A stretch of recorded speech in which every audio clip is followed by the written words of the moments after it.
শেষে রোহিঙ্গাদের জন্য ত্রাণ নিয়ে মিয়ানমার পৌঁছেছে মালয়েশিয়ান জাহাজ নটিক্যাল এলিয়া।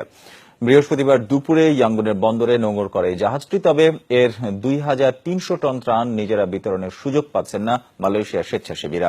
মিয়ানমার সরকার জানিয়েছে তারাই ত্রাণ তুলে দেবে রোহিঙ্গাদের হাতে। রোহিঙ্গাদের জন্য মালয়েশিয়ার ত্রাণ পাঠানো নিয়ে অনিশ্চয়তা চলছিল গেল বছরের ডিসেম্বর থেকেই। নিজেদের জলসীমায় ত্রাণবহর ঢুকতে না দেওয়ার হুমকি দিয়ে আসছিল মিয়ানমার।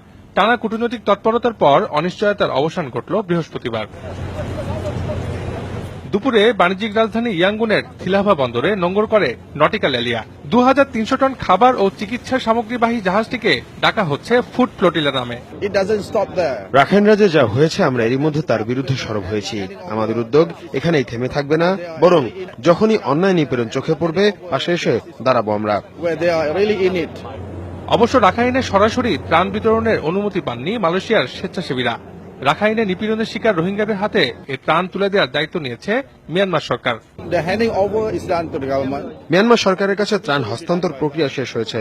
সরকার নিজ উদ্যোগে এই ত্রাণ পৌঁছাবে রোহিঙ্গাদের হাতে। মিয়ানমার সরকারের প্রতি আস্থা রাখতে চাই আমরা। অবশ্য রোহিঙ্গাদের জন্য ত্রাণবাহী জাহাজ ঢুকতে দেয় বন্দরে বিক্ষোভ করে কট্টরপন্থী বৌদ্ধরা। রোহিঙ্গা বিরোধী নানা স্লোগানও দেয় তারা। এখানে যারা ত্রাণ নিয়ে এসেছে তাদের বিরুদ্ধে আমাদের ক্ষোভ নেই, তবে রোহিঙ্গাদের ইস্যুটি নিয়ে রাজনৈতিক ফায়দা লুটতে দেব না কাউকেই।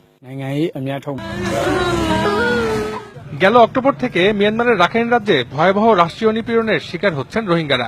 বিশ্বব্যাপী নিন্দার ঝড় উঠলেও রাখাইনে কাউকে ঢুকতে দিচ্ছে না সরকার।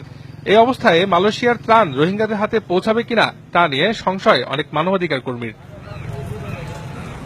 লতিফুল বারী, যমুনা নিউজ।